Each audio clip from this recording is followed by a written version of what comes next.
The bloody knife slipped from Ruth Calloway's fingers and struck the barn floor as the newborn foal drew its first breath. 3 summers she'd worked this land alone. 3 summers since she'd stood at the altar in a borrowed dress while the whole of Mercy Bluff watched her wait for a groom who never came. Now wiping her red hands on her apron, she stepped out into the Montana morning and saw a rider on the ridge. She knew that saddle. She knew those shoulders. Caleb Drake had come home, and Ruth reached for her rifle. Before this story unfolds, if you believe a woman's worth is measured by what she builds and not by what she loses, take a moment to subscribe to this channel, ring the bell, and stay with us to the very last word. Leave a comment below telling us what city or country you're listening from tonight. We read every single one, and we want to know how far Ruth's story has traveled. Now let's step back into the heat of that Montana morning and the cowboy who didn't yet know what he was riding back into. Ruth planted her boots on the porch boards and lifted the Winchester to her hip. Her heart was pounding so hard she figured the rider could hear it from a quarter-mile off. She didn't care. She'd practiced this stance for 3 summers without knowing she was practicing it.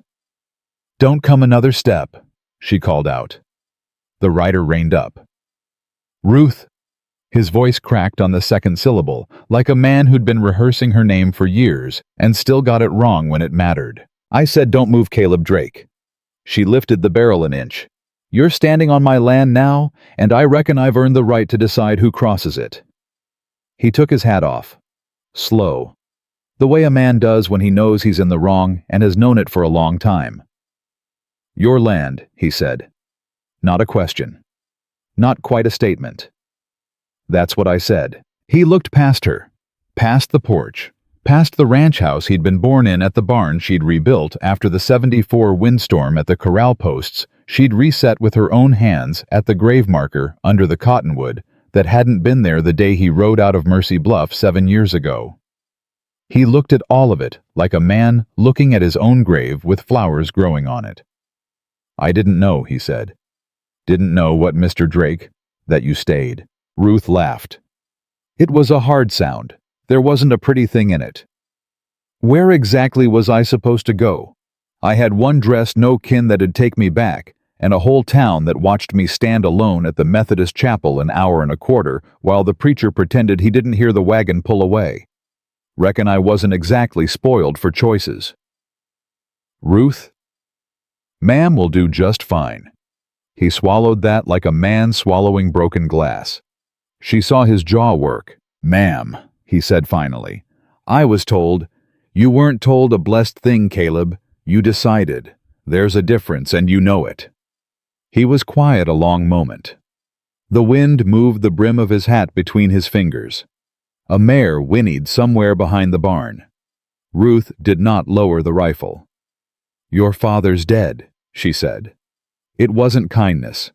It was a flat piece of information dropped between them in the dirt. His head came up. "When? Winter before last. Pneumonia. He asked for you till the last 3 days. After that, he couldn't ask for much of anything." "Who buried him?" "I did. 4 words. She watched them land. I dug the hole myself because the ground was froze and Noah Pike was too small to handle the pick. I wrapped your daddy in the quilt your mama made before she passed. I said the 23rd Psalm because it's the only one I know by heart. And I marked the stone with his name and both his sons' names because I figured a man deserves to be remembered as a father even by the sons who didn't trouble themselves to show." "Both his sons." Caleb's voice had gone low and careful. "Your brother died at Shiloh. Your daddy never stopped talking about him. About both of you." Caleb's eyes went somewhere Ruth couldn't follow. "I didn't know about any of it, ma'am," he said. "The letters never reached me up in the Dakotas. I was working a line for the railroad, and the winters, I swear on my mother, I never got a single one." "Maybe you didn't. Maybe you did. I stopped writing them after the first year. A woman can only ask the wind the same question so many times before she starts to feel foolish." He dropped his eyes. "Why'd you come back now, Mr. Drake?" "I heard in Cheyenne. A man from Mercy Bluff passed through. Said my daddy was gone and the ranch was going to auction for back taxes." Ruth laughed again, sharper. "Back taxes. That's what they're calling it in Cheyenne. What would you call it? I'd call it Silas Mercer wanting my land and using the bank to take it. I'd call it 7 men in town signing papers they know aren't honest because they owe Mercer money or owe him silence. I'd call it the same trick they ran on the Hendersons and the Palmers and Miss Bell's boarding house before she fought it off with her late husband's pistol and a lawyer all the way from Helena. That's what I'd call it. And you've been fighting it. I am fighting it, Mr. Drake, alone, for 3 years. She adjusted her grip on the Winchester. So when I see a man I don't know ride up to what is by law and by labor my home, I don't much care what town told him what. I care what he means to do now. A long silence. Then very quietly. I didn't come to take it from you, ma'am. Then why'd you come? I don't know yet. She almost respected the honesty of that. Almost. Get down off your horse, Mr. Drake. Ma'am, you heard me? Slow. Hands where I can see 'em. There's a bench on this porch. You'll sit on it. You don't come inside my house. You don't come inside my barn. You don't touch my horses. You answer my questions. Then I'll decide if you sleep in the bunkhouse tonight or keep riding. Ruth, Ma'am, Mr. Drake, I will not ask you a third time. He dismounted. He walked the yard the way she remembered, long careful the gait of a man who'd worked cattle since he was 10 and didn't know how to move otherwise.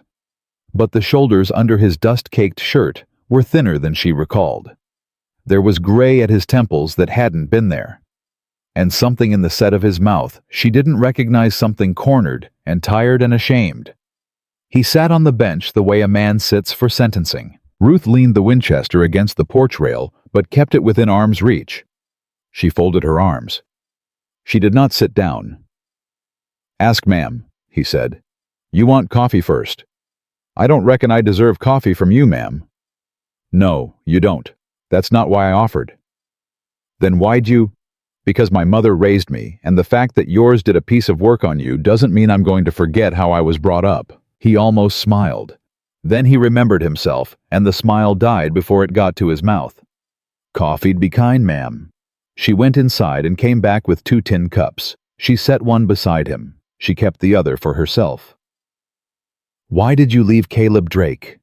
He looked into his cup like the answer was floating in it. Ma'am, I was 22 years old, and I was scared, and I was stupid, and that's the whole sorry truth of it. I woke up that morning. I looked at my daddy's ranch. I looked at the preacher's wagon coming up the road, and I thought a man ought to bring more than debt and dust to a marriage.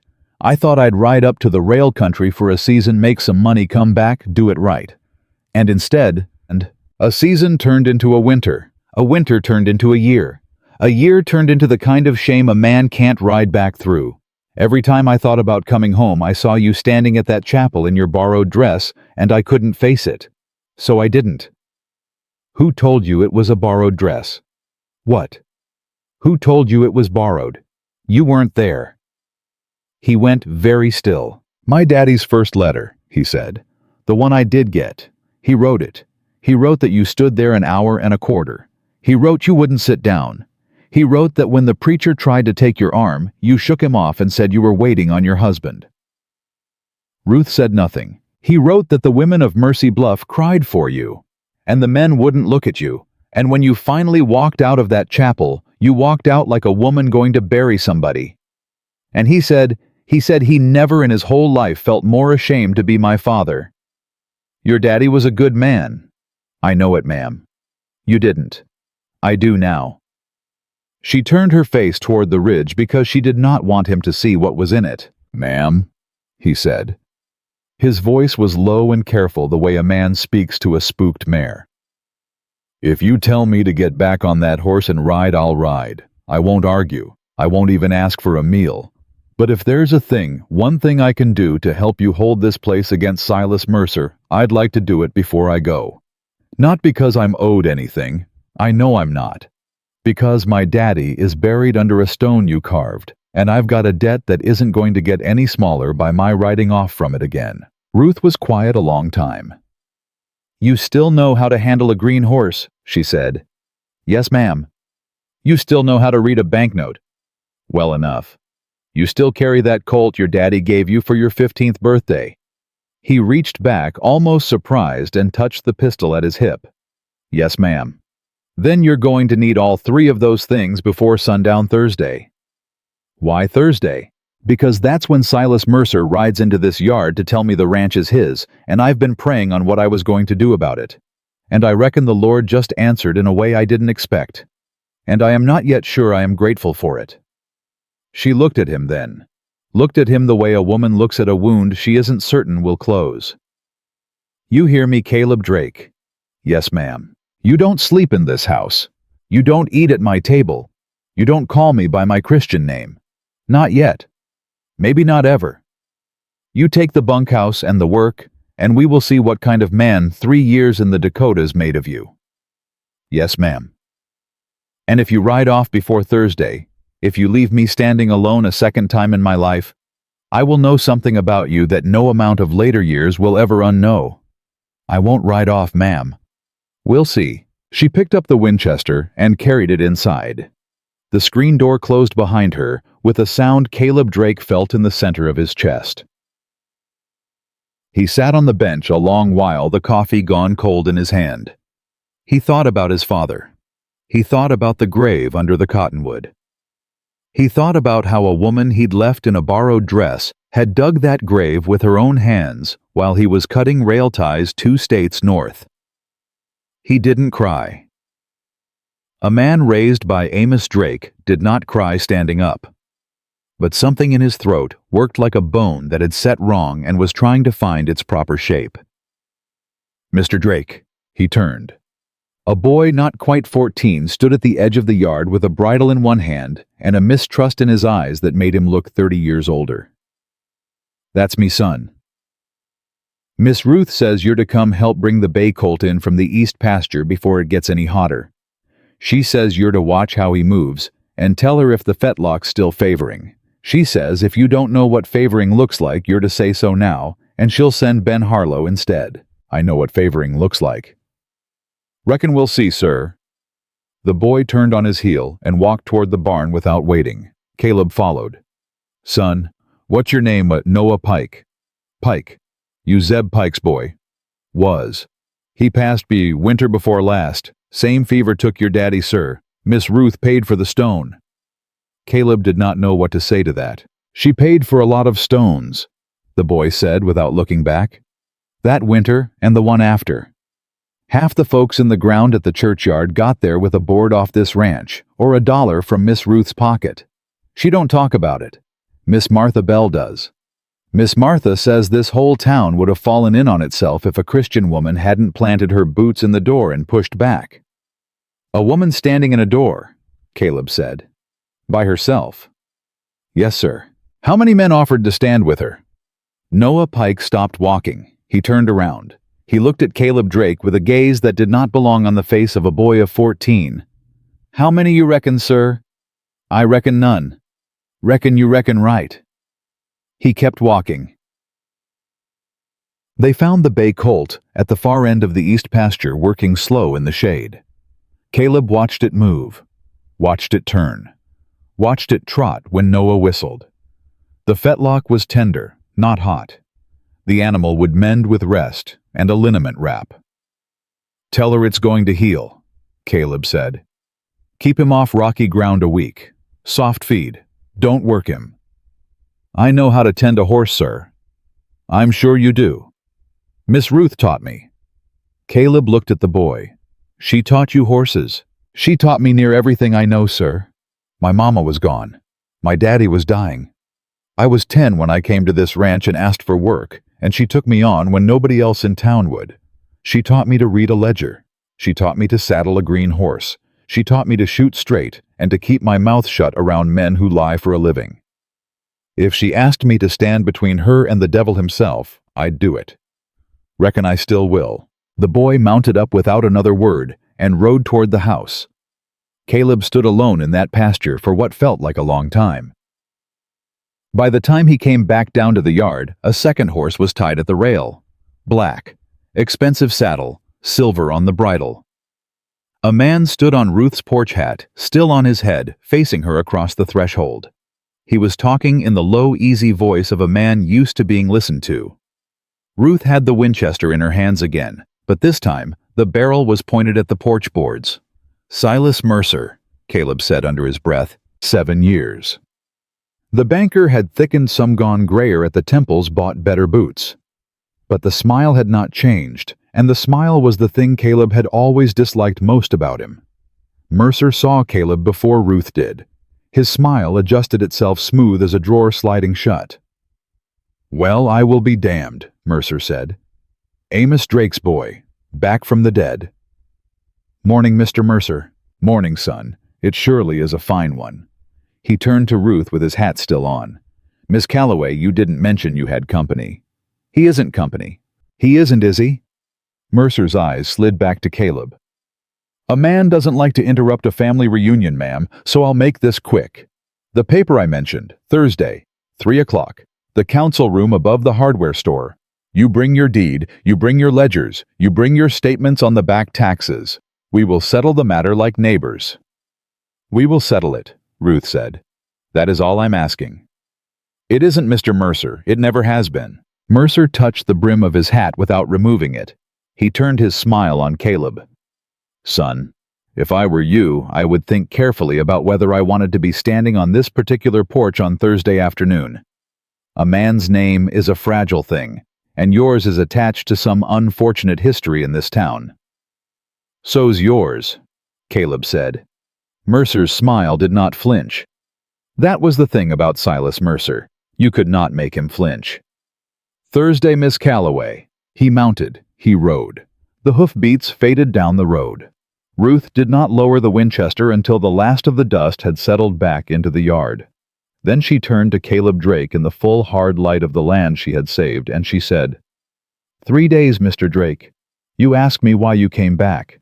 I reckon you've got 3 days to find out." He met her eyes for the first time without looking away. "Yes, ma'am."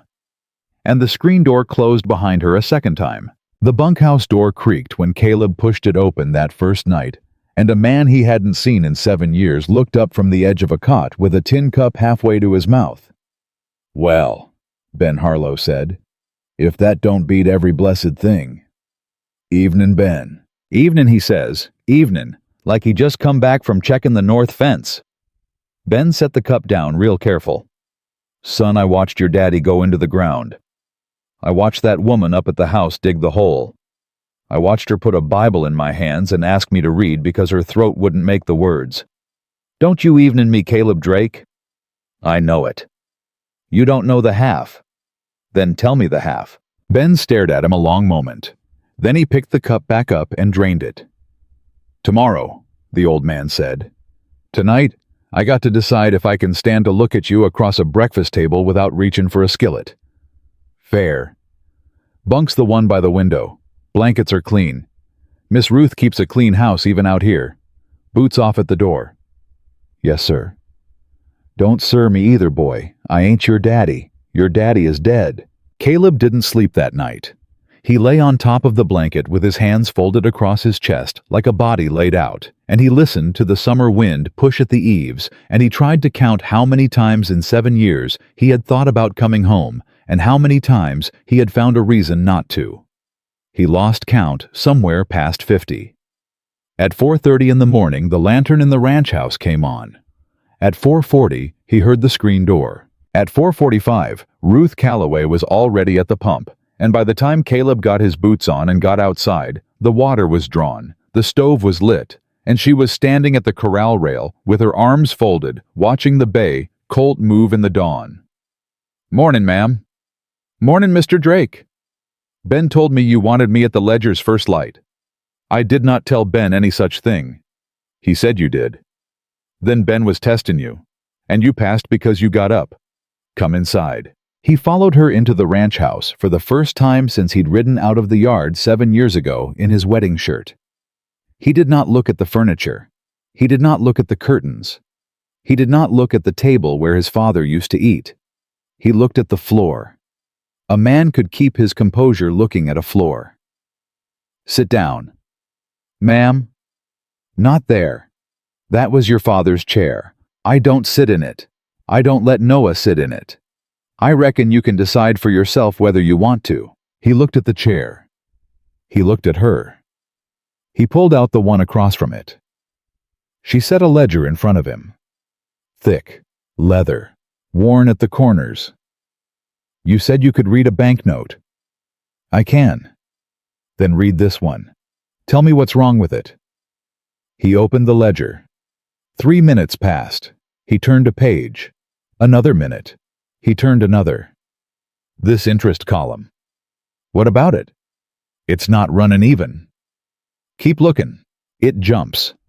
June of 76, it jumps from 9% to 15% in one line without a new contract attached. And here in November it jumps again to 19. That ain't a bank rate. That's a man writing numbers on a ledger and hoping the person paying him can't add. Keep going. And these penalty charges. This one says late notice fee, November of 77. But there's no late notice recorded. There's no letter. There's no receipt of delivery. A bank can't charge a man for a notice they can't prove they sent. Mr. Drake. He looked up. She was not quite smiling. But the corner of her mouth had moved a quarter inch, and in Ruth Calloway's face, at 5:15 on a summer morning, a quarter inch was the whole Mississippi River. You said a man deserves a chance to find out why he came back. Yes, ma'am. You just earned yourself one more morning. Finish the coffee. Then we ride. They rode out past the home pasture before the sun cleared the cottonwoods, and Ruth did not speak to him for the first 2 miles. Caleb did not push her. He had learned a long time ago on the line that a woman who rides at her own pace will tell you what she means to tell you in her own time, and a man who talks in between is a man who arrives knowing less than he started with. When she finally spoke, she did not look at him. Your father signed 3 loans with Silas Mercer. The first one was legitimate. Equipment for the harvest of 71. Paid off clean by 73. I have the receipt. It's in the bottom drawer of the desk under the family Bible. And the other 2. The second one your father signed after the fever in 75. He was sick 3 months. He signed papers Mercer put in front of him. He told me later he thought he was signing a renewal on crop insurance. What was he actually signing? A second mortgage against the south pasture. Caleb's hand tightened on the reins. The gelding tossed its head. Easy, son, he said to the horse, then to Ruth. And the third one he never signed at all. Ma'am, I said he never signed it. Mercer has a paper with your father's name on it dated February of 1878. Your father was dead in January of 1878. For a long stretch, the only sound was the dry grass whispering against the horse's legs. He's forged it. Yes. Has anybody seen the original? Silas Mercer has. Judge Whitcomb has. Sheriff Cole Avery has. And the answer I get from every one of them is the same. It's not my place. It's a matter for the bank. The bank is in order. The bank is in order. And you? I've been writing letters for 14 months to the territorial registrar in Helena. The last one came back unopened. Who stopped it? I don't know yet. I do, Caleb said. She turned in the saddle and looked at him for the first time since they'd left the yard. Say it. Postmaster at Mercy Bluff is Harlan Pike. Yes. Harlan Pike is Noah's uncle. Yes. And Harlan Pike owes Silas Mercer $800 on a general store that failed in the winter of 76. I know, because my daddy co-signed half of it. Ruth was very still in the saddle. How do you know that? Because the letter of co-signature is in my saddlebag, ma'am. I brought it home with me from the Dakotas. I brought everything of my daddy's I had. I didn't know what I'd find when I got here. I didn't know if I'd find anything at all. But I knew that paper meant something. And I knew I wouldn't forgive myself if I left it in a bunkhouse in Cheyenne. She stared at him. Mr. Drake. Ma'am, you are going to take that paper out of your saddlebag, and you are going to put it on my kitchen table before the sun is a hand's width above the ridge. You hear me? Yes, ma'am. And you are not going to tell Noah Pike any of what we just said. That boy has bled for this ranch. I will not have him find out his own blood has been bleeding it dry at the same time from another room. Not from me. Not from you. Not until I choose the hour. Yes, ma'am. They rode the north fence line then, And Ruth did not speak again for nearly an hour. Caleb didn't push. He watched the land instead. He watched how the creek had been cut differently than he remembered. Watched how the lower draw had gone dry in a place it never used to dry. Watched the worn tracks of cattle that had clearly been driven back from water they used to drink. Ruth. She did not correct him this time. That was the first sign. I see something. Where? Up that ridge. You see the notch in the grass. That's not a game trail. That's a wagon track. Somebody's been running a buckboard across the upper ravine. Show me. They climbed. At the top of the ridge, in the shadow of a dry stacked stone outcrop, Caleb dismounted and walked 40 yards and went down on one knee beside a channel that had been cut into the soil by something larger than a plow.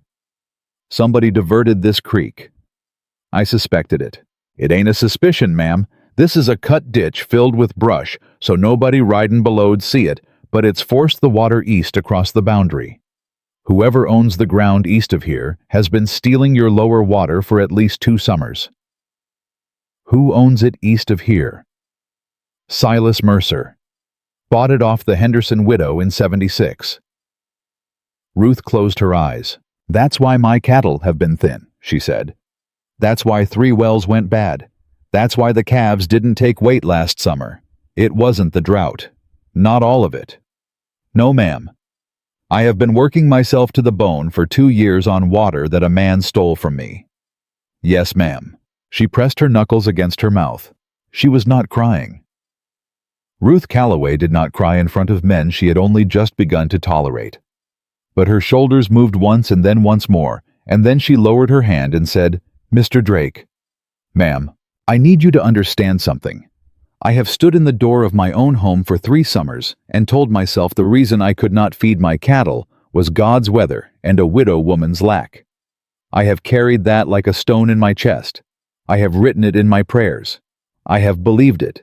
And every time I believed it, a man in a black coat sat in his office in town counting the money he stole from me.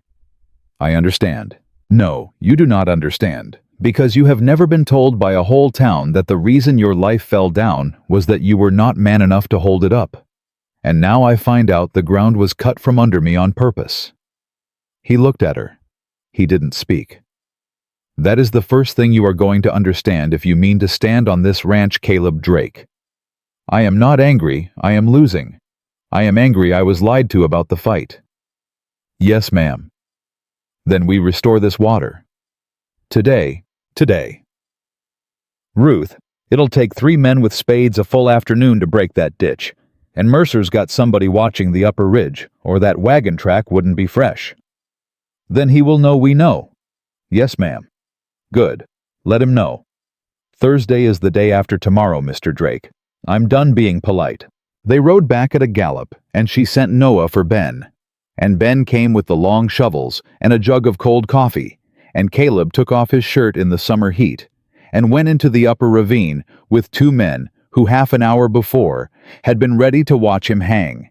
And by noon the stones were pulled, and the brush was cleared, and the water came back down its old channel in a rush that sounded to Ruth Calloway, standing at the top of the ridge, with her hand shading her eyes, like the first honest voice she had heard from her own land in 3 years. She turned and walked away before any of them could see her face.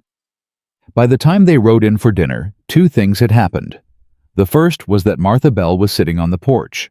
The second was that somebody had left a dead crow nailed to the barn door. Ruth saw the crow first.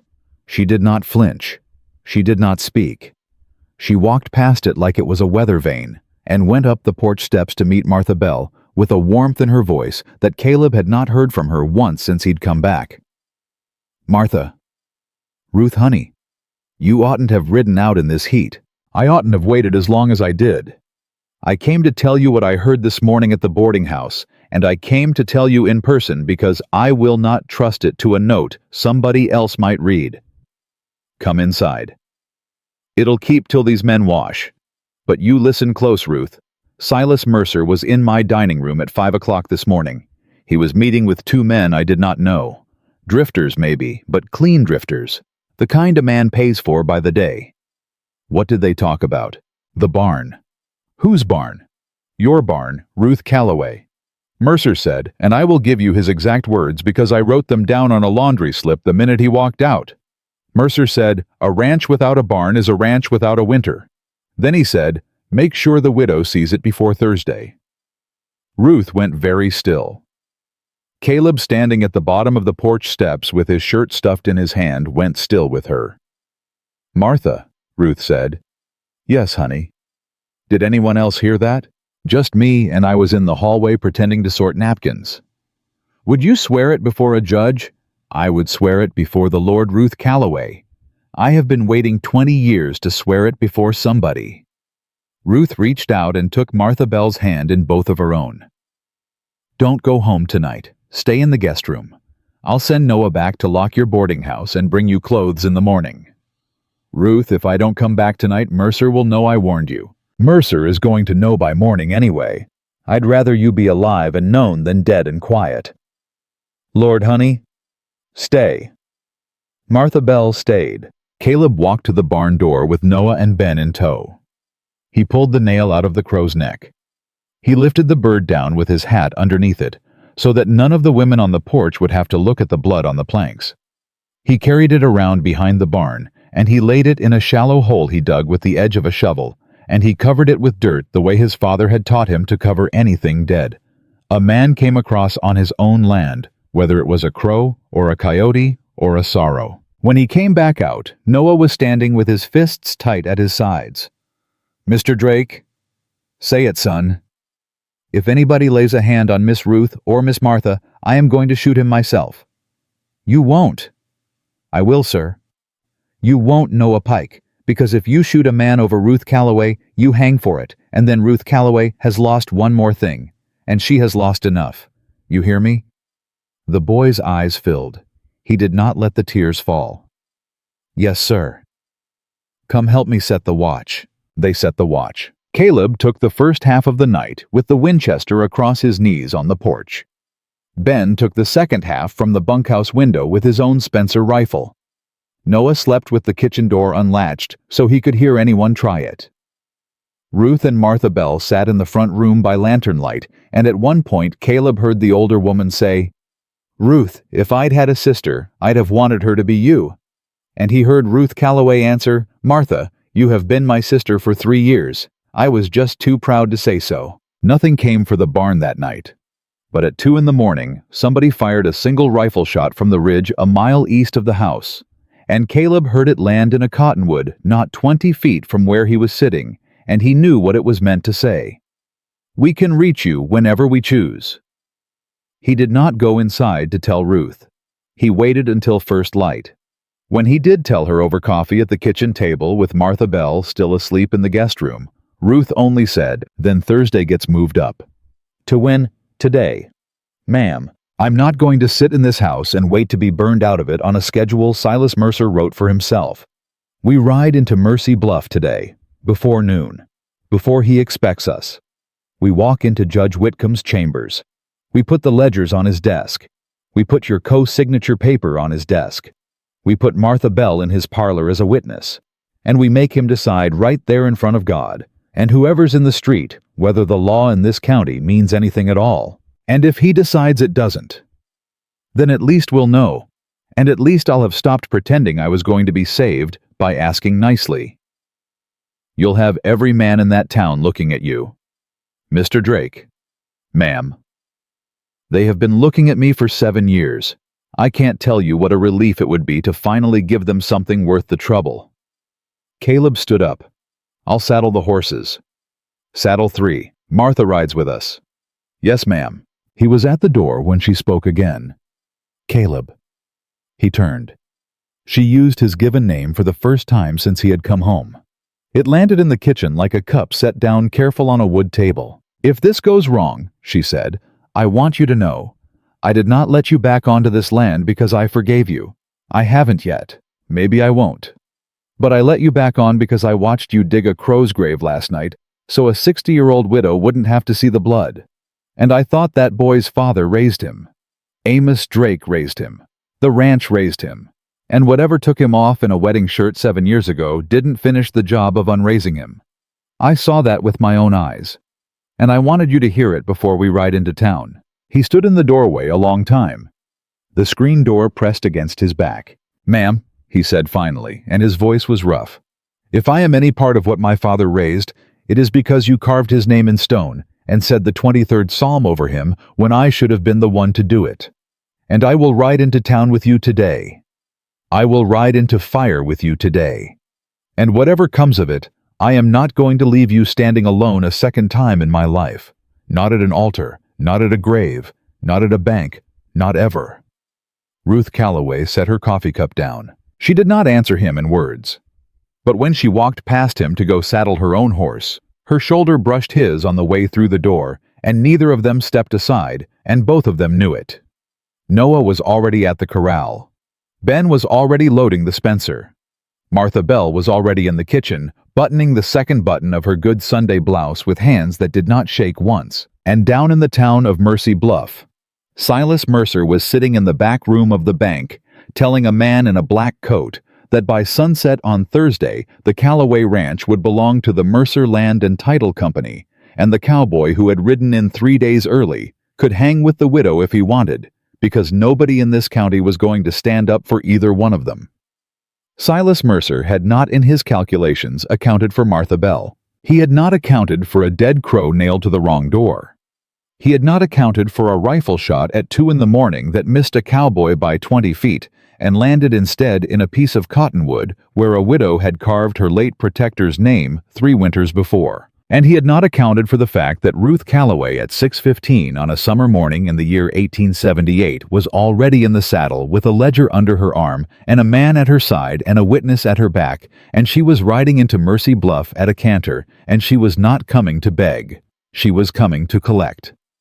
They rode into Mercy Bluff at a hard canter and did not slow for the first set of eyes that saw them. Those eyes belonged to a man sweeping the boardwalk in front of the feed store, and he stopped sweeping and he watched Ruth Calloway ride past with a ledger under her arm and a cowboy at her right hand and a widow at her left, and he dropped his broom and walked inside without picking it back up. And by the time Ruth had pulled up in front of the courthouse, the word had already begun to move through the town the way a match moves through dry grass. "They're looking," Ben said quietly from the rear. "Let 'em look," Ruth said. "Ma'am, a whole lot of doors are opening on this street that were shut 2 minutes ago. I hope every one of them opens wide, Ben Harlow. I hope the whole town watches. I am done being talked about in rooms I'm not in." She swung down from the saddle before the words were finished. Caleb was already at the hitching post.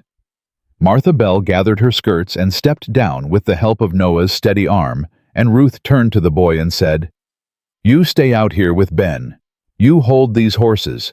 You do not come inside for any reason unless I send for you. And Noah. Ma'am, if any man tries to take those reins from your hand, you do not fight him. You let the horses go. You come through that door and you yell. Do you understand me?" "Yes, ma'am." "Good boy." She turned and climbed the steps to Judge Whitcomb's office, and Caleb stayed half a pace behind her and to her right, and Martha Bell came after them with her chin up like a woman going to take communion.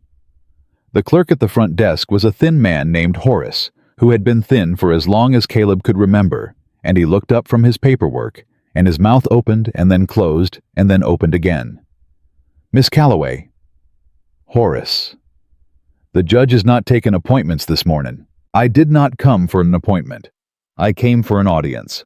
There is a difference, and if you do not know the difference, I will teach it to you this morning at considerable cost to your calendar." Horace stood up. He sat down again. He stood up. "Ma'am, the judge." Horace Peel. "Ma'am, your mother taught you manners. I watched her do it.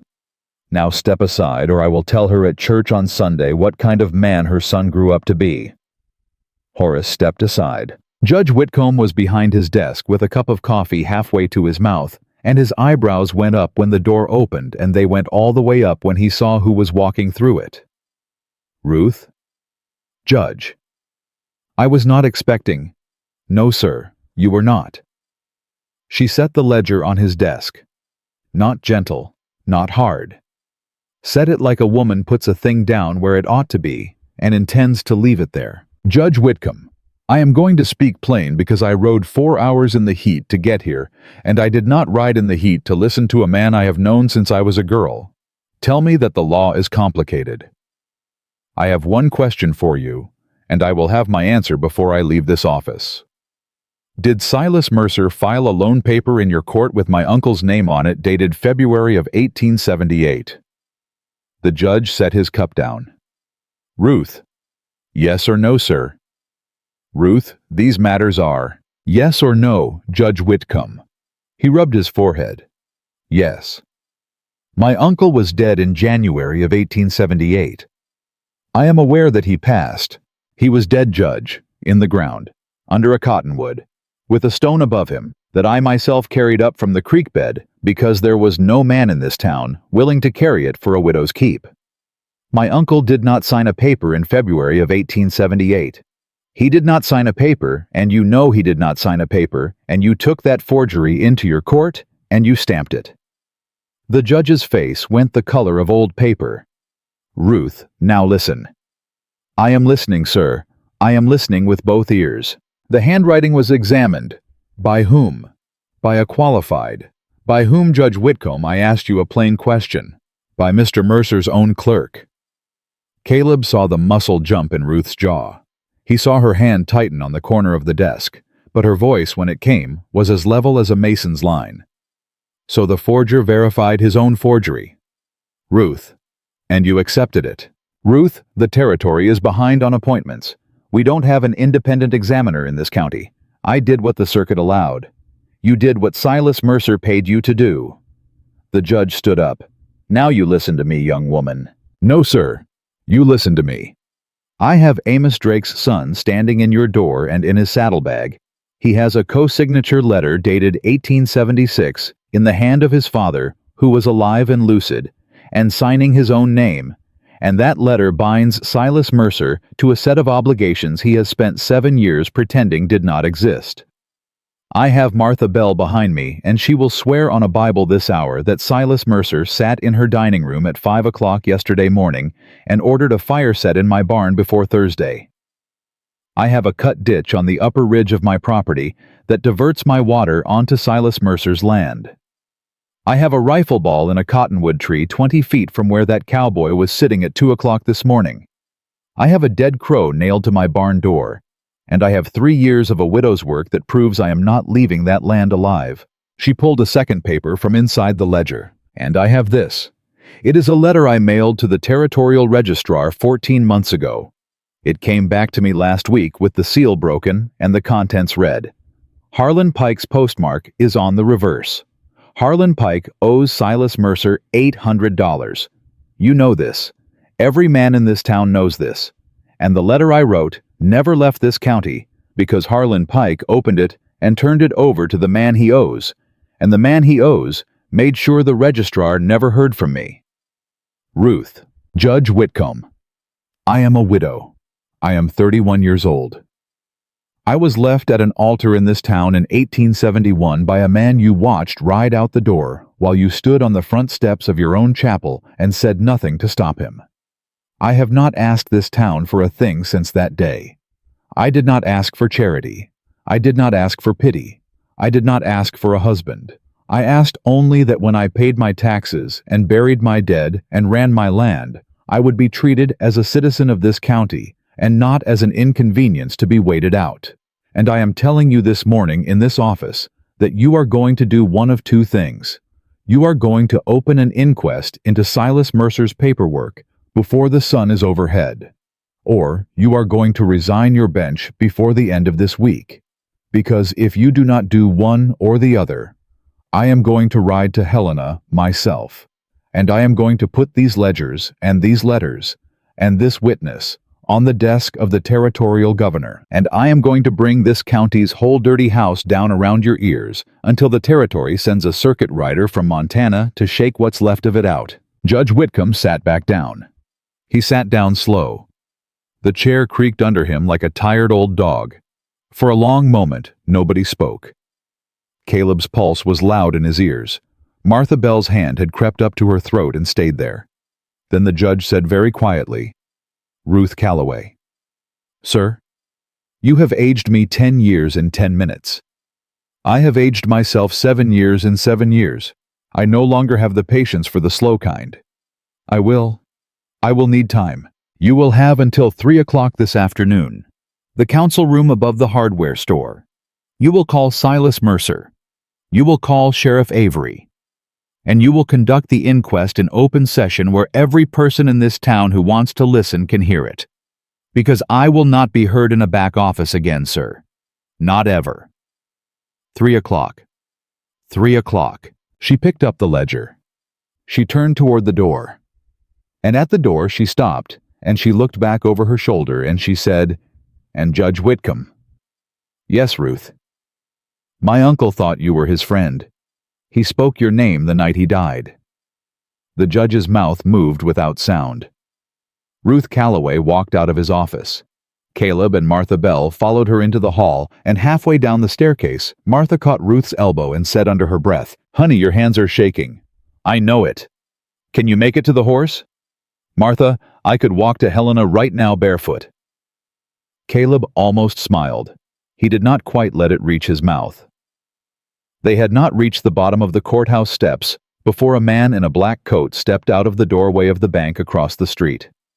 Silas Mercer. He was not smiling this time. "Miss Calloway." "Mr. Mercer." "I understand you have been disturbing Judge Whitcomb's morning." "I understand you have been disturbing my mail for a year and a half, sir. I reckon we have both been disturbed." "Ruth, you will address me as Miss Calloway." He stepped down from the boardwalk into the street. 2 men came out of the bank behind him. Neither one was the sheriff. Neither one was a deputy. They wore long coats, and they wore them in the summer, and a man wore a long coat in August for only one reason, and Caleb felt his own hand drift to the Colt at his hip without his telling it to. "Mr. Drake," Mercer said. "Mr. Mercer. I believe I invited you to consider your position on this porch carefully." "You did, sir." And yet, sir, that is a shame." Mercer's eyes came off Caleb and went back to Ruth. "Miss Calloway, I am going to give you one opportunity, right now, in this street. I will cover the back taxes on the Calloway Ranch in full. I will forgive the outstanding notes. I will buy the property at a price 20% over fair market value. You will walk away with more money than your uncle saw in his lifetime. You will be free of the burden that is killing you. You will be able to go anywhere, live any life you want, and this town will remember you with gratitude. And if I say no, I would rather not say. Say it anyway, Mr. Mercer. You have an audience." He did have an audience. Half the street was watching. Caleb saw the butcher in his apron. He saw 2 women in front of the dry goods store. He saw the blacksmith leaning on his anvil in the open door of his forge. He saw Horace the clerk at the courthouse window with his face pressed against the glass. Mercer hesitated. In that hesitation, Caleb Drake stepped forward 1/2 step and placed himself between Silas Mercer and Ruth Calloway without appearing to move at all. "Say it, Mr. Mercer," Caleb said. Mercer's jaw tightened. "Boy, you have been back in this county for 3 days. You do not know. I know you stole my father's name in a letter, sir." The street went very still. "I know that because I am carrying the original in my saddlebag, Mr. Mercer. A co-signature letter from November of 1876. My father put his mark on a paper that bound your bank to a set of obligations toward Harlan Pike's General Store. You never honored those obligations. You simply waited for my father to die, and then you pretended the obligations went into the ground with him. But the paper didn't, sir. The paper rode north with me in 1871 in a tin box that I kept under my bunk in the Dakotas for 7 years, and it rode back south with me last month, and it is on that bay gelding at the hitching post right now, and it has been witnessed by a notary in Cheyenne and countersigned by a federal agent in Fort Laramie who remembered my father well." Mercer's face did something Caleb had never seen a human face do before. It went still in a way that looked like stone and felt like hatred. "That paper is not valid?" "It is notarized, sir. It is old. It is dated and witnessed. It is—" "Mr. Mercer, Ruth Calloway said. "Sir, you are arguing about a paper you have not seen, and that, sir, is the mistake of a man who has been a liar for so long he no longer remembers how an honest man argues." Mercer's hand moved. It moved toward his waistcoat. Caleb Drake drew the colt his father had given him for his 15th birthday, and he drew it faster than any man on that street would have believed. A cowboy just off a bay gelding could draw, and he put the barrel 2 inches from Silas Mercer's forehead, and his voice came out perfectly level when he said, "Hand comes out of the waistcoat empty, sir, or it does not come out at all." The whole street froze. Somewhere a dog barked once, and then did not bark again. Silas Mercer's hand came out of his waistcoat empty. "Boy," Mercer said through teeth, "you have just threatened a banker in the open street of a county you do not own." "I have disarmed a man reaching for a pistol in the presence of 3 witnesses, sir. You will hang for this. I will be at the council room at 3 o'clock this afternoon, sir. You will be there also. And we will see together whether it is a cowboy or a banker that hangs in this county, because I have come to reckon that at least one of us is going to." Mercer backed up 2 steps. His 2 men in long coats backed up with him. He did not take his eyes off Caleb's colt, and Caleb did not take the colt off Mercer. And when Mercer had reached the boardwalk in front of the bank, he said without turning, "3 o'clock, Miss Calloway." "3 o'clock, Mr. Mercer." "Enjoy your morning." "I intend to, sir." He went inside. Caleb holstered the colt. His hands were not shaking, but the air around him felt thin. Ruth turned to him. She did not say anything for a long moment. Then she said very quietly, "Mr. Drake, that was the fastest draw I have ever seen." "Ma'am." "Where did you learn it?" "The Dakotas, ma'am.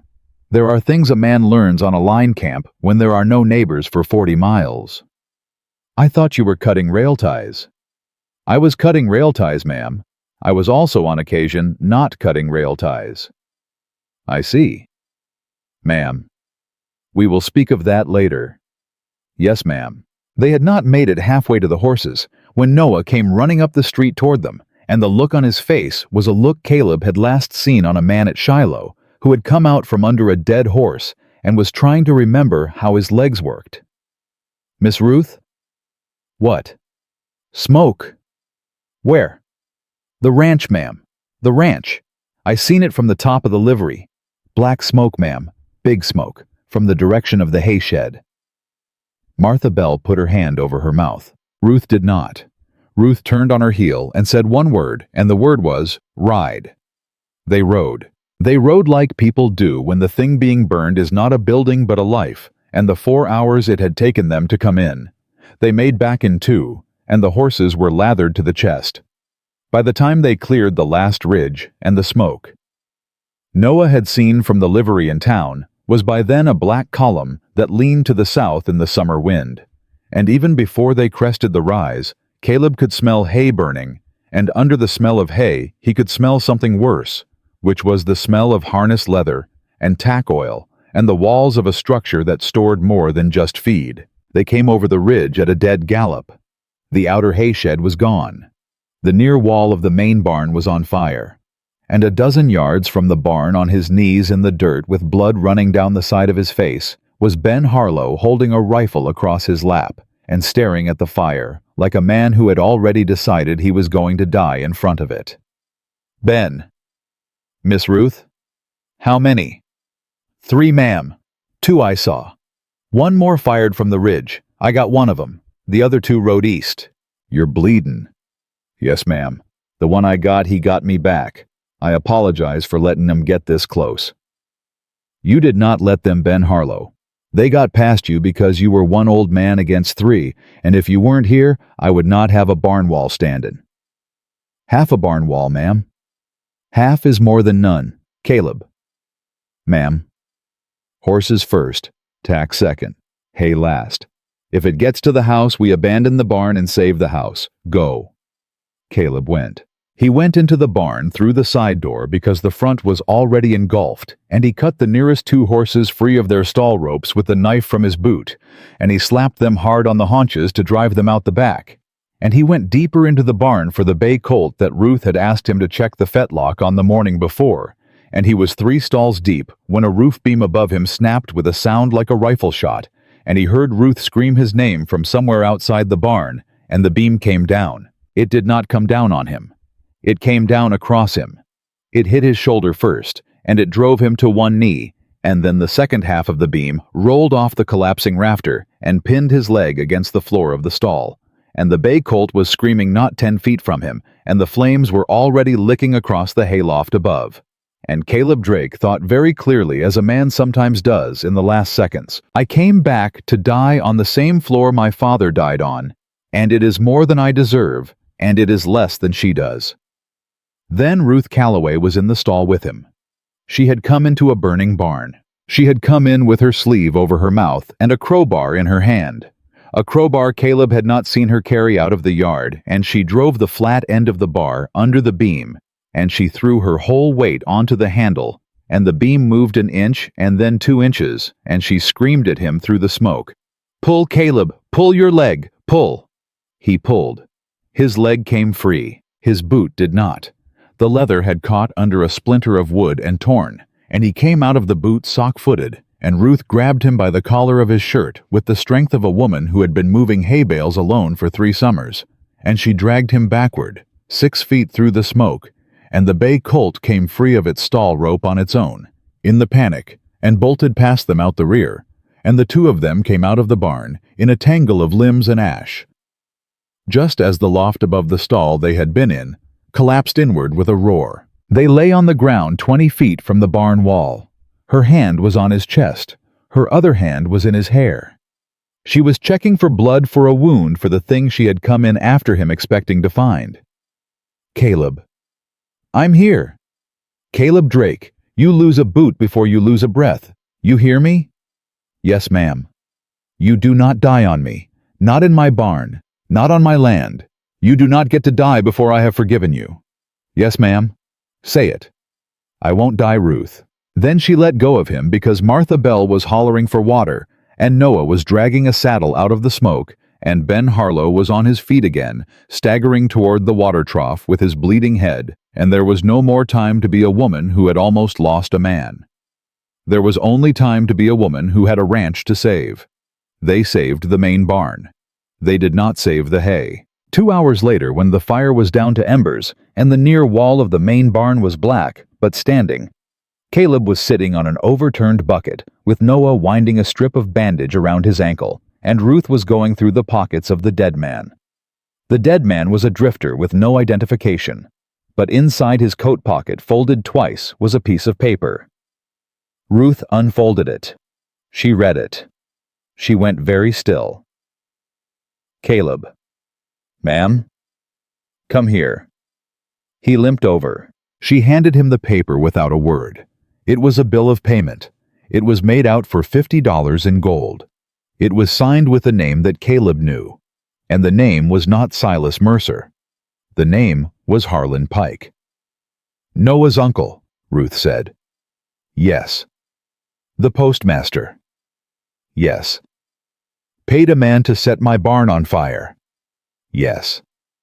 "With Silas Mercer's money run through his hands." "Yes." Caleb closed his eyes. "Ruth, don't.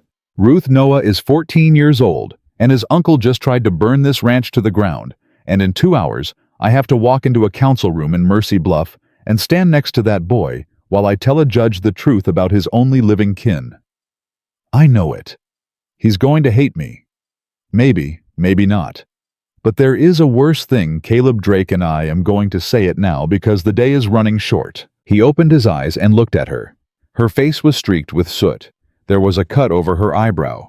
Her hair had come down on one side. "What's worse, Ruth?" "I was told by your father 2 weeks before he died that he had filed papers in the spring of 1877 giving you a formal quarter stake in this ranch. He signed them. He witnessed them. He sent them to the courthouse with Harlan Pike." "Ma'am?" "I just figured out where they went, Caleb." "Where?" "Harlan Pike burned them, or sold them to Silas Mercer, or both. But they never reached the courthouse. They never were filed. Your father went to his grave believing you had a stake in this land. You were never told. You rode off to the Dakotas because you thought a man cannot marry a woman on debt and dust. And all the while there was a paper with your name on it sitting in the hand of the man who just tried to burn my barn down today, and that man is the blood uncle of the boy who dragged a saddle out of the smoke while you were pinned under a beam. Caleb sat down on the ground. He did not mean to sit down. His leg gave out. Ruth went down on one knee in front of him and took his face in both her soot-black hands, and she said, "You listen to me, Caleb Drake. You listen to me now." "I'm listening. They did not win by taking a ranch from you. They win when they teach the man who built it to walk away from his own worth. You were made to feel landless on purpose. You were made to feel nothing on purpose. Your father did not forget you. Your father filed for you and died thinking you had a home.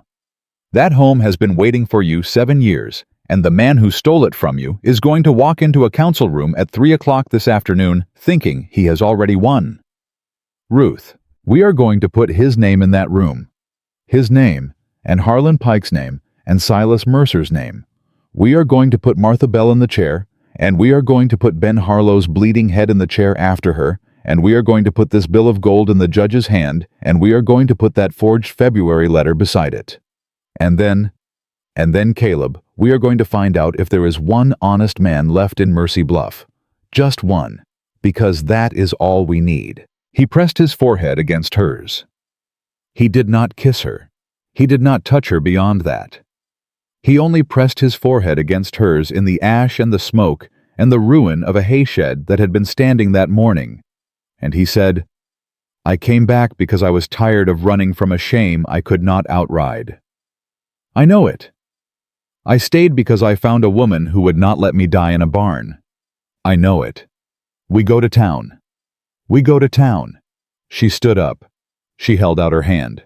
He took it, and down the road from Mercy Bluff, 1 hour ahead of them, Silas Mercer was already in the council room above the hardware store laying out his papers, and he did not yet know that the man he had paid had died with a piece of evidence in his coat pocket, and he did not yet know that the smoke his men had seen from the ridge was not the finishing blow he had ordered, and he did not yet know that 3 o'clock in Mercy Bluff on the 12th of August in the year 1878 was going to be the hour his whole empire came down around a widow, a cowboy, a bleeding trail hand, a 14-year-old boy, and a 60-year-old boarding house keeper who had been waiting 20 years to tell the truth in a room full of men. He was about to find out. They made it back to Mercy Bluff at 8 minutes to 3. The whole town was in the street. Word of a barn fire travels faster than a telegram in a county that small. And by the time Ruth Calloway, Caleb Drake, Ben Harlow, Noah Pike, and Martha Bell came riding in, still smelling of smoke, with Caleb missing a boot and Ben holding a bloodied cloth to the side of his head, there was not a man, woman, or child in Mercy Bluff who did not know that something had been tried out at the Calloway Ranch that morning, and something had failed. They swung down in front of the hardware store. Noah went pale when he saw who was standing on the boardwalk. Harlan Pike, his uncle. Caleb saw the boy go stiff. He put a hand on Noah's shoulder. "Son." "Mr. Drake, you do not have to come upstairs." "Yes, sir, I do." "Noah." "Mr. Drake, my uncle raised me from the time my daddy got sick. He fed me.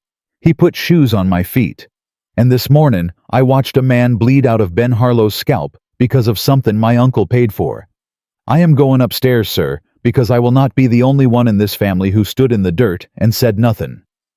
Caleb looked at Ruth. Ruth nodded once. "All right, son," Caleb said. "Then you walk up those stairs behind me and Miss Ruth, and you keep your hands where everybody can see 'em, and you say nothing till you are asked." "Yes, sir." They went up.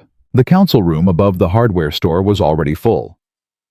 Silas Mercer was at the long table in the front with 2 lawyers on either side of him. Judge Whitcomb was at the head.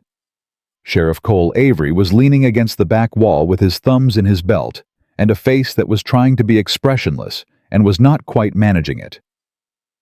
Harlan Pike came up the stairs behind them and took a seat near the door. Every bench in the room was occupied. The butcher, the blacksmith, the 2 women from the dry goods, Horace the clerk, widows, hired men, A boy of 12 who had climbed the fire stairs to sit on the outer landing and listen through the window. Judge Whitcomb cleared his throat. Miss Calloway. Judge. You called this inquest. You will state your case. Ruth walked to the front of the room. She did not carry the ledger. Caleb carried the ledger.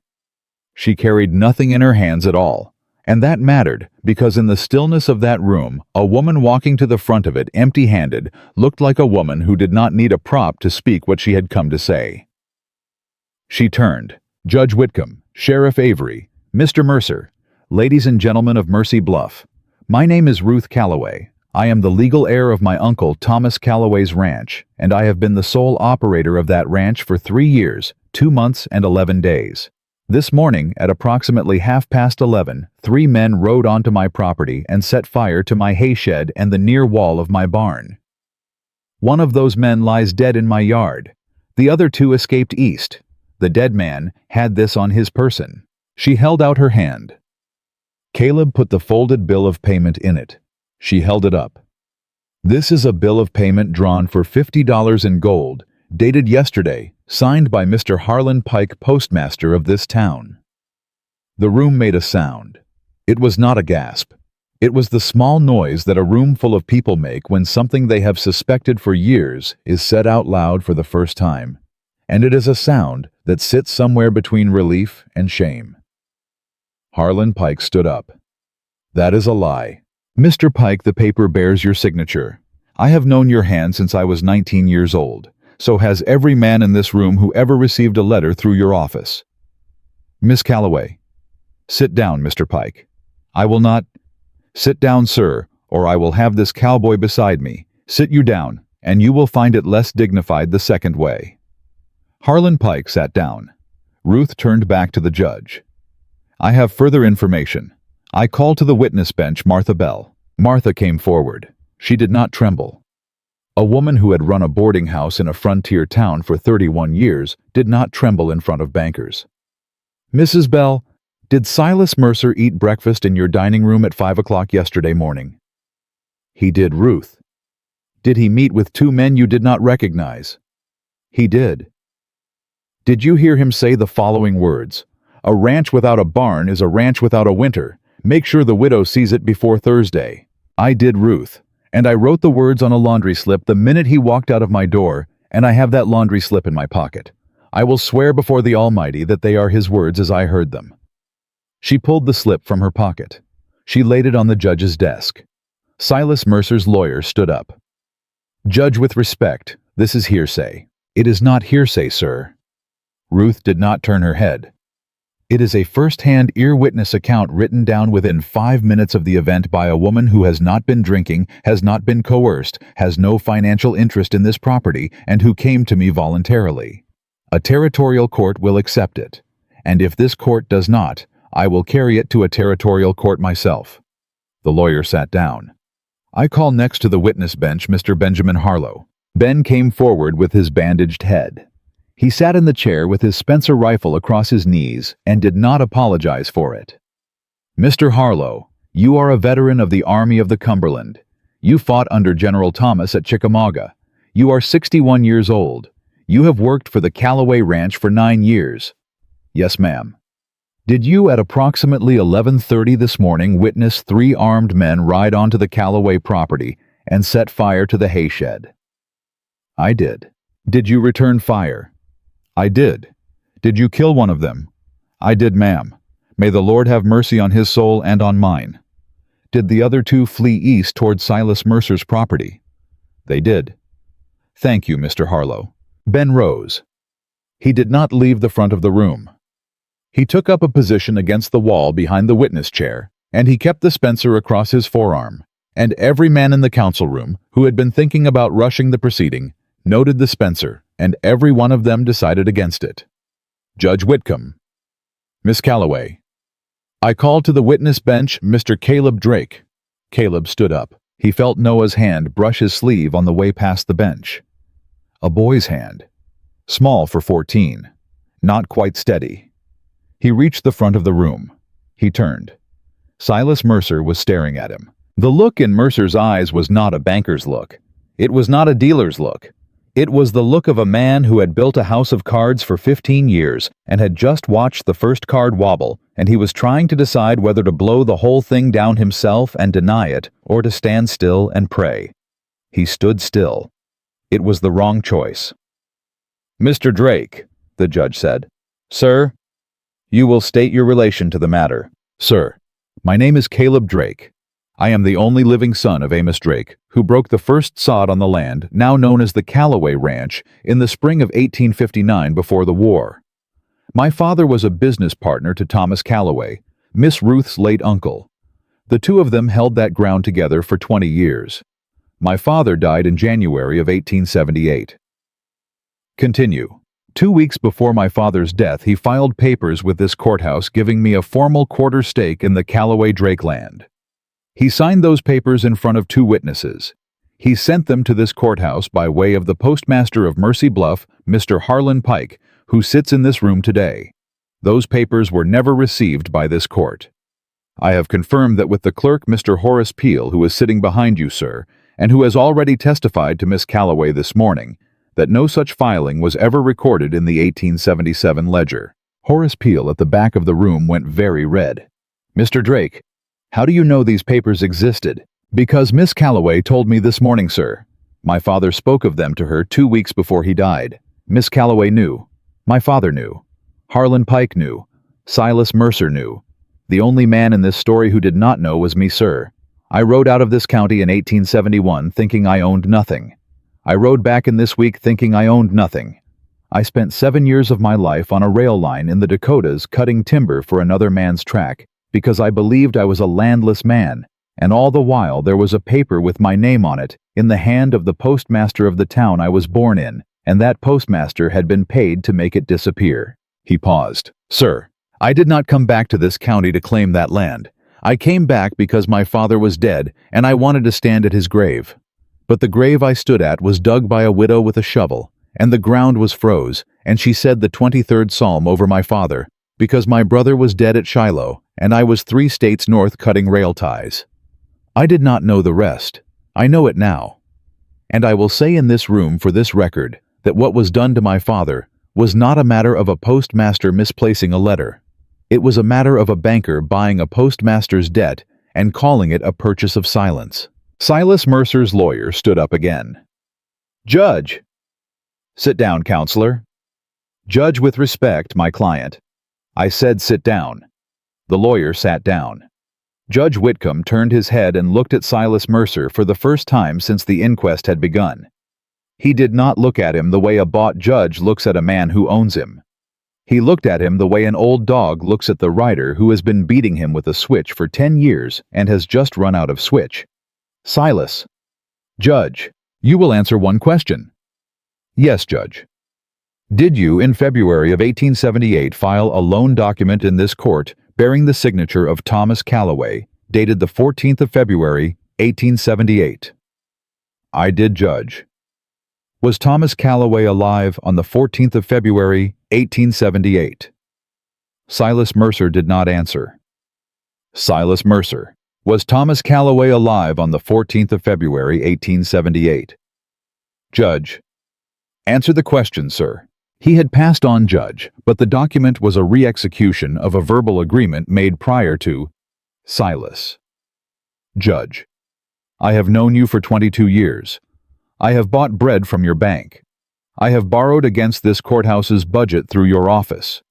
I have sat on Sunday pews behind your family, and I have shaken your hand at the funerals of 3 of my own children. Do not insult me to my face now by finishing that sentence." Silas Mercer closed his mouth. Sheriff Avery. Cole Avery pushed off the back wall. "Judge, you will take Mr. Mercer into custody on charges of forgery of a financial instrument, conspiracy to commit arson, and attempted fraud upon an heir. You will take Mr. Harlan Pike into custody on charges of obstruction of the federal mail's conspiracy to commit arson and accessory to forgery. You will hold both men in the county jail until the circuit judge from Helena can be summoned, which I will do myself tonight by rider." Silas Mercer came out of his chair. "Judge?" "Sit down, Silas." "Judge, this is a widow's complaint and a cowboy's claim." It is the finding of this court, sir. You will not enforce this. You cannot enforce this. Half the money in this county flows through my bank. You arrest me this afternoon, and the ledger of this town collapses by sundown. Then it collapses, Silas. Judge, it collapses, sir, and we will rebuild it with honest men. Sheriff. Sheriff Cole Avery walked to the front of the room. He walked slow. He walked like a man who had waited a long time to walk in that particular direction. He took Silas Mercer by the elbow. Mercer pulled his arm free. Don't you touch me, Cole Avery. Don't you touch me. I have held your note for $900 for 4 years. I have held it out of friendship. You put one hand on me, and that note comes due by Saturday. Sheriff Avery looked at Mercer for a long moment. Then he reached into his own vest pocket, and he pulled out a folded banknote with Mercer's own seal on it, and he laid it on the table between them, and he said in a voice that the whole room heard clearly, Mr. Mercer, sir, that note has been in my pocket since last Wednesday. I was going to pay it off with my wife's brother's money out of Denver, which came in on yesterday's stage. I was going to pay it off this afternoon. I reckon I will pay it off right now. He set a small canvas bag beside the note. It made the soft, heavy sound of gold coin. You count it, sir, at your leisure. Now put out your hands. Silas Mercer put out his hands. The sheriff cuffed him. Harlan Pike was cuffed after him, and Harlan Pike did not look at his nephew, and Noah did not look at his uncle, and the whole of Mercy Bluff in that room, and on that staircase, and on the street below, understood all at once that a thing that had been wrong in their town for a long time had just been named out loud in front of enough witnesses that it could not be unnamed.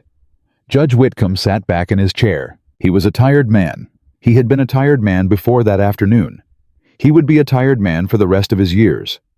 But he sat back and he looked at Ruth Calloway, and he said in a voice that only the first 3 benches could hear, Ruth.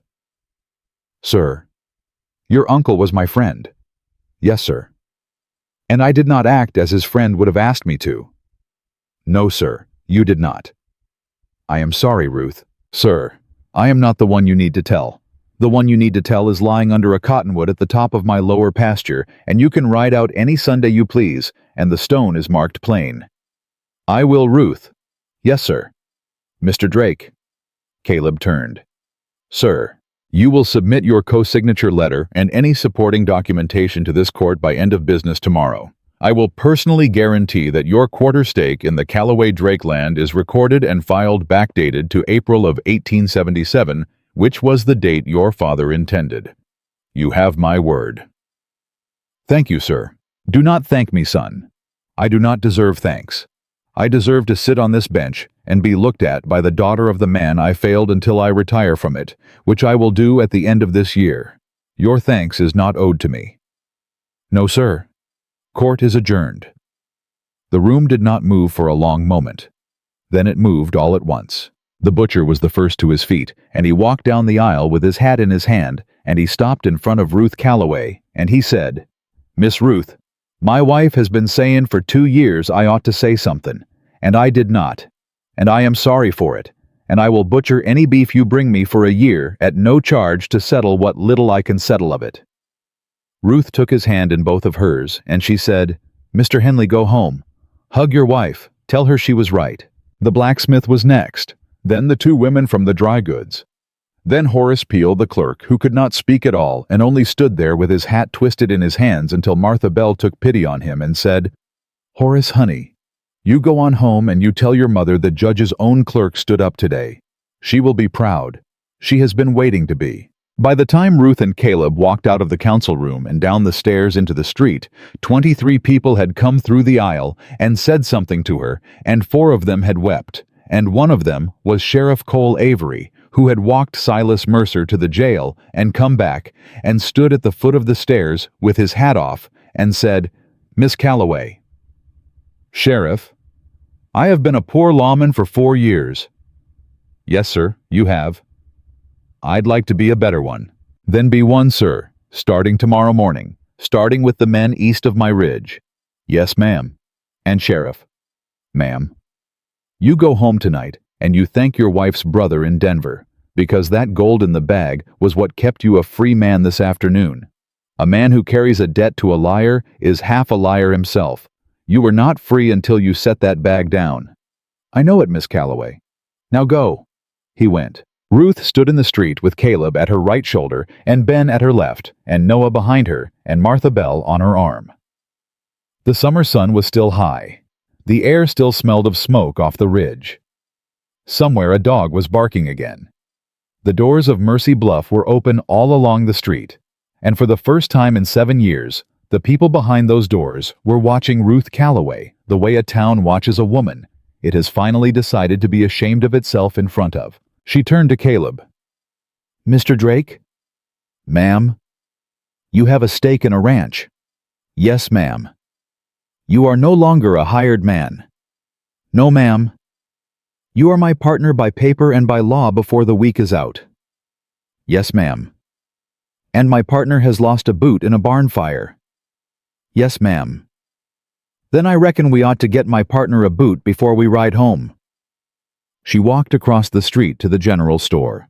Caleb walked beside her. Halfway across, without breaking stride, Ruth Calloway reached down, and her hand found his, and she held it the whole way across the dirt of Mercy Bluff's main street, in the open sun of a summer afternoon, in front of every window and every door and every soul in that town.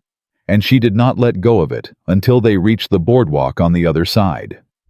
And nobody in any of those windows said a single word against it, because there was not a single word left to be said. They rode back to the ranch at an easy walk because the horses were spent, and the day was hot, and there was no longer a reason to hurry, and somewhere between the second ridge and the third, nobody spoke for nearly a mile, and when Ruth finally did speak, she said only, "Caleb." "Ma'am?" "The hay is gone." "Yes, ma'am." "We will not carry a winter without hay." "No, ma'am." "So before dark tonight, we will sit at the kitchen table, and we will count what is left, and we will write to every rancher west of the Missouri who owes my uncle a favor, and we will buy hay from honest men." "Yes, ma'am." "And you will help me." "Yes, ma'am." "As a partner." "As a partner." She glanced sideways at him. "Mr. Drake?" "Ma'am?" "You have gone quiet." "I am not a man of many words on a good day, ma'am. Today I reckon I have used up what I had saved." "Then save the rest. You will need it." "Yes, ma'am." But they both rode with the smallest movement at the corners of their mouths, and neither of them pointed it out to the other. And that was a kind of speaking, too. Noah was already at the yard when they came down the last rise, and he had been working while they had been in town. The dead man had been taken off the ground and laid in the old feed shed with a blanket over him to wait for the sheriff. The hay shed was a black pile of ash that was still smoking in the middle, but was no longer dangerous. The barn wall had been braced with 2 long timbers Noah had dragged in from the woodpile by himself, and the bay colt with the tender fetlock was back in its stall, chewing at a handful of feed Noah had scavenged from a sack that had not burned. Caleb stopped his horse in the middle of the yard and looked at the boy. "Noah Pike." "Sir?" "You did all that alone?" "Yes, sir. Weren't nothing else to do." "Son, when I was 14 years old, I could not have done what you just did. Not in a day, not in a week. You hear me?" The boy's chin trembled once. He got it under control. "Yes, sir." "Come here." Noah came. Caleb did not get off his horse. He leaned down from the saddle and he put his hand on the back of the boy's neck, not hard the way a man does to a dog he loves. And he said, "Your uncle does not change who you are. You hear me. What he did today does not belong to you. You did not earn it. You did not carry it. And you will not carry it tomorrow. The only man you are going to be responsible for in this life is the man you see in the mirror every morning. And from what I have seen today, that man is already finer than most men I ever rode with." The boy did not answer. He put his forehead against the side of Caleb's horse, and he stood like that for a long minute. When he finally stepped back, his eyes were wet, but his face was steady, and Caleb swung down from the saddle and took the reins from him, and Noah walked the horses to the corral without looking back, and Ruth Calloway watched the whole of it from her own horse and said nothing at all. When the boy was out of earshot, she said, "Caleb Drake." "Ma'am." You have a way with boys who are hurtin'. I was one once, ma'am. I am beginning to understand that. They did the work of the evening, the way a family does it. Martha Bell would not hear of riding back to her boarding house in the dark, and Ruth would not hear of Martha Bell sleeping anywhere but the guest room. And Ben Harlow would not hear of Caleb standing watch alone, and Noah would not hear of being put to bed before the grown-ups.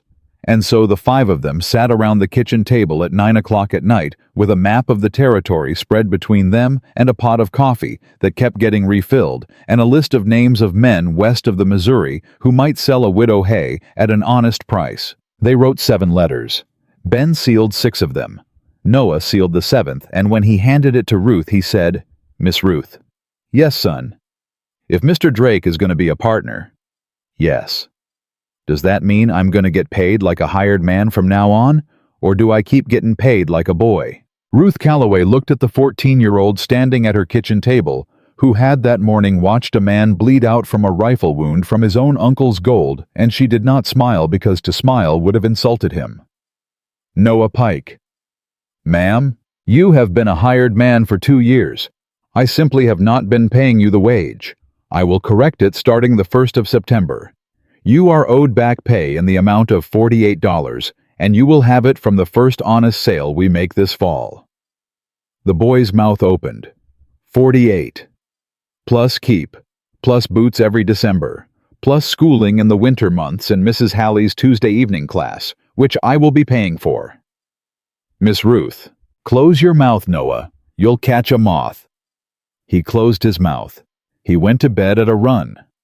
Martha Bell laughed, and Ben Harlow laughed, and Caleb Drake laughed, and Ruth Calloway permitted herself a sound that was almost a laugh, and the kitchen table in a ranch house in a valley in Montana Territory in the summer of 1878 was for a moment the finest table in the world. When the others had gone to bed, Ruth stepped out onto the porch. Caleb was already there. He was sitting on the top step with his hat on his knee, and he did not turn when she came out, but he moved over a hand's width to make room for her, and she sat down beside him.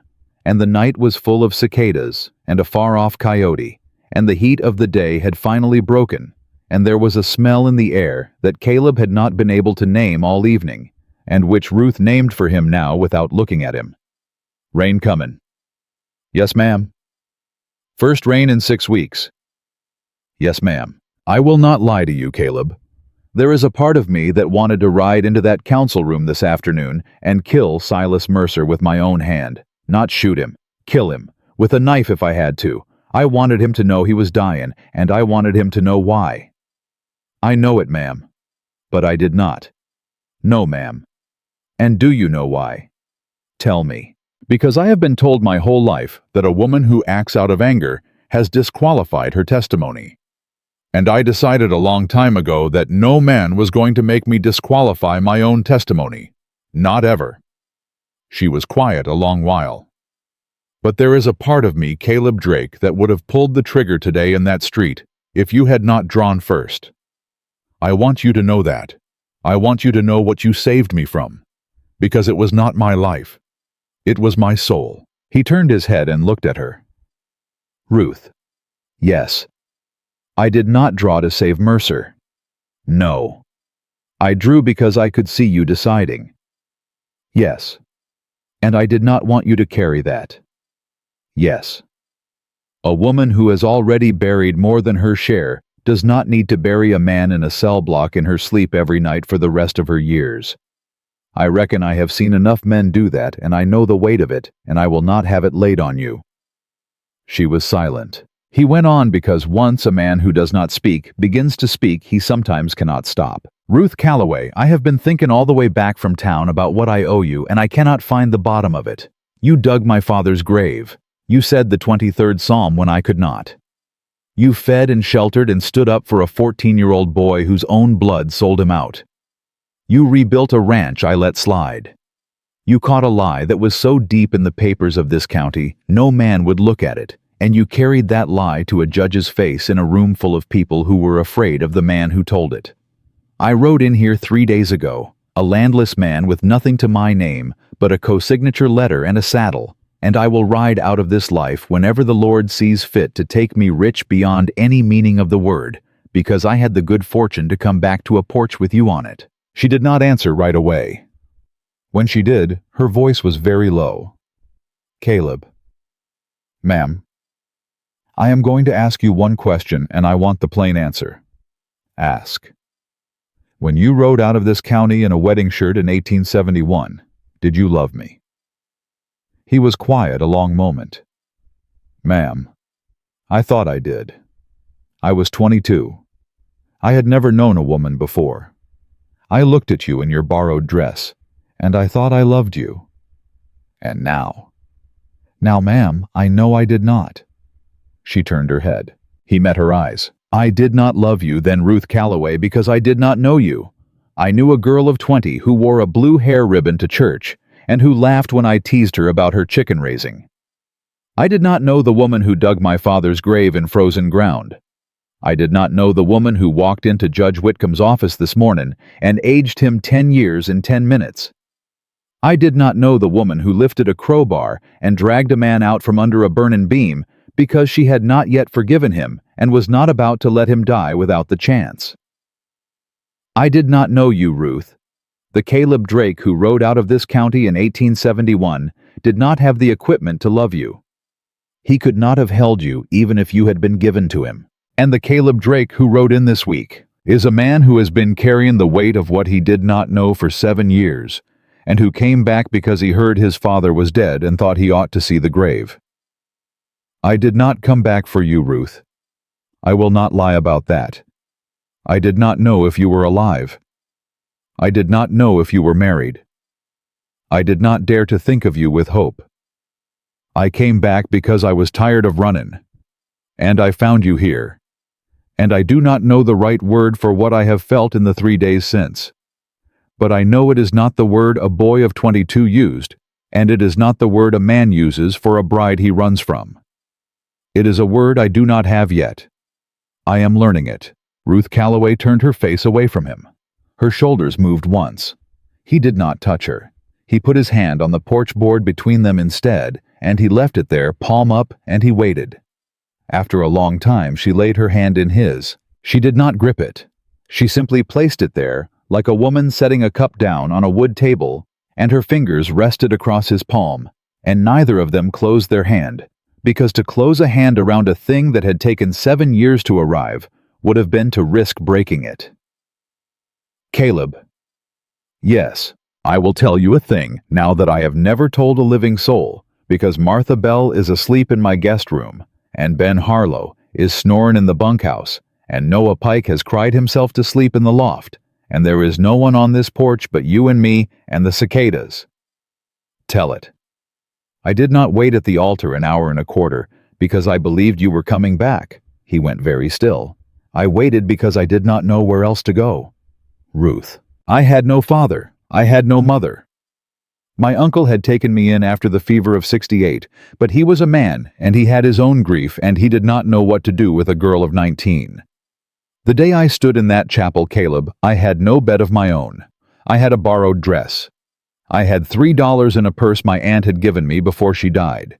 And I had a town full of women who had watched me walk into that chapel, and I knew in the first 10 minutes after the hour struck that you were not coming.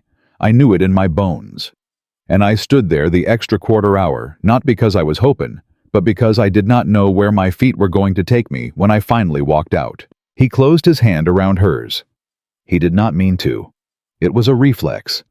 The reflex of a man who has heard a thing that goes past his guard. She did not pull her hand away. "So when your father came to me 3 days later, Caleb Drake, and asked if I would come live at the ranch and help him and Uncle Thomas, because his own wife was dead, and Thomas's own wife was dead, and they needed a woman in the house, I said yes. Not because I loved those men, but because they were offering me a bed. I was 19 years old. I took the bed, and I stayed in that bed, and I worked that ranch, and I came to love those 2 old men as if they were my own blood, because they had given me a place to put my feet. And when they started to die one after the other, I buried them. Because a woman who has been given a place to put her feet in this world does not leave the men who gave it to her to be buried by strangers. Ruth. I did not save your ranch for you, Caleb. I did not even save it for your father. I saved it because it was the only ground under God's heaven that had ever let me stand on it without asking my business. I fought Silas Mercer for 3 years because the day I stopped fighting him was the day I became a woman without a bed again. And I was not going to be that woman twice in one lifetime. He did not speak. He could not. After a long while, she said very quietly, "So when I tell you now that I want you to stay Caleb Drake, I want you to understand what I am saying. I am not saying I want a husband. I am not saying I want a man in my house at night. I am not saying I forgive you for 1871 because I have not yet and I do not know when I will. I am saying only this. I have stood up today. I have stood up in front of my town. I have stood up in front of a judge. I have stood up in front of a banker, and I am tired of standing up, Caleb. I would like just once to sit down, and you are the only man in my life I trust enough to sit down beside." He turned his face to her. He lifted her hand. He did not kiss it. He pressed the back of her hand against his forehead, and he held it there, and he said in a voice that was not steady, "Ruth Calloway, you will never stand alone on this porch again as long as I am drawing breath. Not to wait for a wagon, not to wait for a judge, not to wait for a bank, not for any reason. You will sit, and I will sit beside you. And if the world comes for us, it will find us sitting together, and it will have to go through 2 of us now instead of 1. She did not weep. Ruth Calloway was not a weeper, but she laid her head against his shoulder, and she closed her eyes, and the first rain of the season began to come across the valley from the west. And it was slow at first, and then it was steady, and they sat on the porch and listened to it, wet the ruined roof of the hay shed, and the blackened wall of the barn, and the stone at the grave of Thomas Calloway under the cottonwood, and the stone beside it, smaller, that read Amos Drake, who broke the first sod, and they did not move from the porch for a long time. The morning came. Caleb was up at 4, because a man does not lose 7 years of habit in a week. Ruth was up at 4:15, because she had not lost hers in 3. They met in the kitchen, and she poured coffee for 2, and she set both cups on the table, and she did not sit in her uncle's chair, and Caleb did not either, and they sat across from each other in the 2 plain chairs of hired hands because neither of them yet felt they had earned the right, and that was the finest thing Caleb had seen in a kitchen in many a year. By the end of that summer, the circuit judge from Helena had come. Silas Mercer was sent to the territorial prison at Deer Lodge. Harlan Pike was sent with him. The bank was put under the administration of a receiver out of Billings, and 3 of Mercer's stolen deeds were returned to their rightful owners, and the Henderson widow wept at her own kitchen table when she was told her ranch was hers again. By the end of that fall, Caleb Drake's quarter stake in the Calloway Drake land had been filed backdated to April of 1877, as the judge had promised, and a new deed had been written that made Ruth Calloway and Caleb Drake partners before the law, share and share alike, to have and to hold in equal measure for as long as both should live. By the first snow, Noah Pike had been enrolled in Mrs. Halley's Tuesday evening class, and he had begun to read aloud to Ben Harlow in the bunkhouse at night from a copy of Ivanhoe that Martha Bell had given him. And Ben Harlow, who had not shed a tear at Shiloh or Chickamauga, had been heard more than once to laugh at a 14-year-old's pronunciation of Rebecca. By the first thaw of 1879, Ruth Calloway and Caleb Drake were married in the Methodist Chapel of Mercy Bluff, by a preacher who had never before apologized to a bride from his own pulpit, and did so that morning before he spoke the vows. And Ruth wore a dress that was not borrowed, and she did not wait 1 minute past the hour, because the groom was there at sunrise, and he had been there at sunrise every morning for 7 months. But the truth of the story was not in the wedding. The truth of the story was on a porch in the summer of 1878, in the first rain after a drought, when a woman who had been left at an altar in a borrowed dress at 19 years old finally laid her head on the shoulder of the man who had left her, and the man did not run, and the woman did not apologize for her weight, and the porch held them both, and the ranch held them both, and the land they had fought for held them both, and the wind came down from the ridge where the water had been stolen and had been taken back, and it carried the smell of wet grass and cottonwood and summer rain, and it carried the voice of Amos Drake and Thomas Calloway from under their stones, And it said, as plain as any living voice had ever said anything in Montana territory. You stayed. You worked. You told the truth in a room full of liars. You are home. Ruth Calloway had been called an abandoned bride by a town that watched her bury her life. She became the woman who saved the ranch, who saved the cowboy, who saved the boy, who saved the widow, who saved the deputy sheriff's conscience, and who in the end saved the soul of the town that had watched her wait alone at an altar and had said nothing. And Caleb Drake, who had once ridden out of Mercy Bluff in a wedding shirt, rode every line of that ranch at her side for 41 years, and when he was finally laid to rest, under the cottonwood beside his father and her uncle. In the spring of 1919, the stone above him was carved by her own hand, as her uncle's had been, and it read the only words she would ever allow on it because they were the only words that ever mattered. He came back.